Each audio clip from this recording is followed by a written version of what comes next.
I believe now, if you ask me, the 76ers are the best team in the NBA's Eastern Conference. Last year, they made the playoffs. Last year, they lost in 7 games to the Toronto Raptors in the game to get into the Eastern Conference Finals.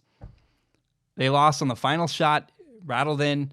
And in my opinion, if they'd won that game instead of lost, they would have probably won the NBA Finals. Like, they were really good.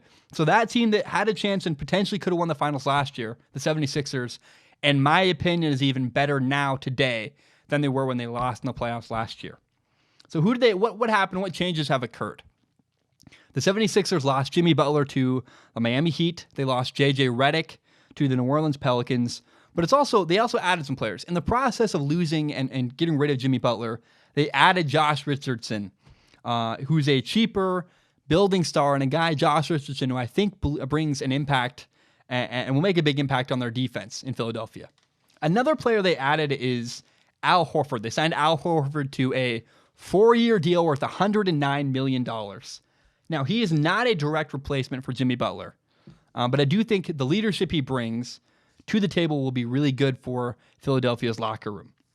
This guy's a 5-time All-Star. He's been in the league for 12 years, and each of the 12 seasons he's been in the league, he made it to the playoffs. That's 12 years and the playoffs 12 times. That's really impressive to me.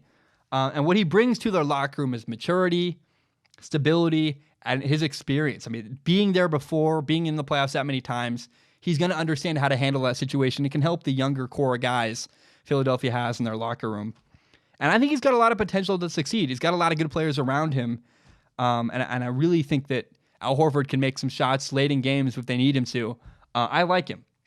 Another thing the 76ers did is re-sign Tobias Harris. They gave him a max contract, 5 years, worth $180 million. He's not your typical max player. And typically a max player is the face of your franchise. Guys like Damian Lillard in Portland, who is the leader in the locker room. He is the guy who takes the final shot for your franchise. He is the superstar, the guy who sells tickets and lots of merchandise. And Tobias Harris isn't exactly all that, right? He's not your typical max contract star. Although I will say he is their best three-point shooter as of right now.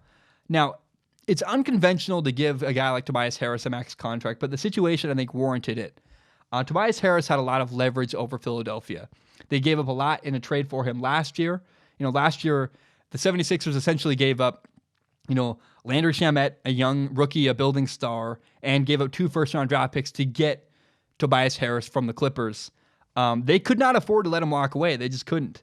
And I personally, I know it's unconventional, I'm personally glad they kept him around. I think I think he's overpaid for sure, but I think he's worth keeping and really helps their locker room move forward.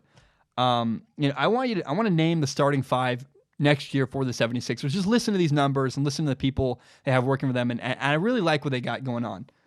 They have Ben Simmons, who's 6'10", with a 7-foot wingspan. They have Joel Embiid, who's 7 feet tall, with a 7'6" wingspan. They have Al Horford, who's 6'10", with a 7'1" wingspan. They have Tobias Harris, 6'9" tall, with a wingspan of 6'11", and Josh Richardson, only 6'6". I know, not very tall, but has a wingspan of 6'10". My point is this: the 76ers have an incredibly long, lanky defense. They're going to be killers on defense because their length is outrageous. I really like what they can do, and they're going to be hard to score on. I'm excited to watch that next year for the 76ers. They also gave Ben Simmons a max contract. They gave him a contract extension, 5 years, $170 million. I don't have a lot to say, right? He's the face of your franchise. No matter, Ben Simmons, I think, was always going to get this contract. It's not a surprise that he did.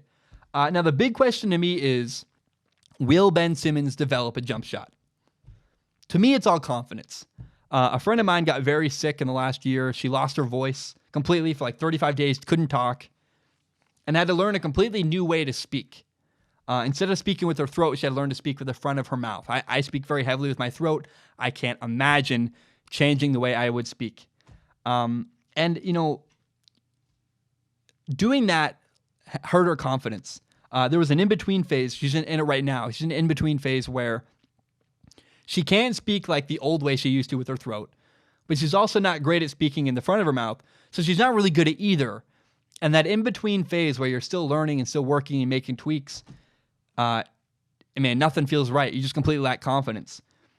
I think it's the exact same thing going on with Ben Simmons and his jump shot. You see videos of Ben Simmons, he can make jump shots, right? He can shoot. The issue is confidence. When you make another example is if you change your throwing motion. If you change your throwing motion, your old throwing motion, there's a while where it doesn't feel right. The new throwing motion doesn't feel right. Nothing feels right at all. I think that's where Ben Simmons is. And he's just not confident or comfortable enough to make consistent jump shots in games playing basketball.